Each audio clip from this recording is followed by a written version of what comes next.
Hi everyone, I am Anagha from Access Language School, and in this video let us have an overview of OET letter writing. Now OET letter writing is considered to be something exclusive when compared to that of IELTS letter writing, where the student has a large room for creativity.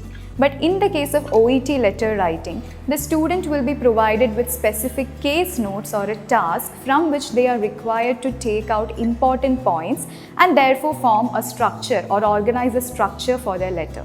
So whenever we speak about OET letter writing, the first thing we need to take into consideration is nothing but the task which is provided or the case notes which are provided, which will give you a general idea regarding what is the purpose of your letter and to whom are you addressing that letter.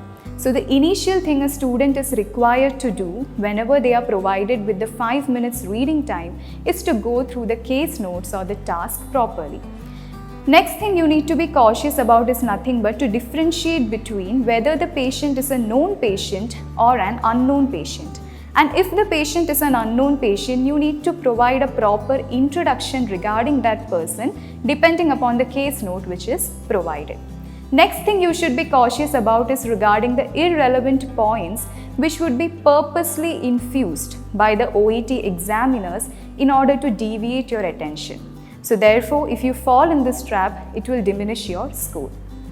And there are necessarily 3 stages in OET letter writing which is recognized. First one is the selection of the case notes. Then comes the organization of these case notes, where we have the introduction, then the primary issue, secondary issue, then if any other additional details if you want to provide following the request. Then finally you have the transformation or transforming these case notes. So here something you need to keep in your mind is nothing but whenever you transform this case note, you should not exactly copy the case note which is provided.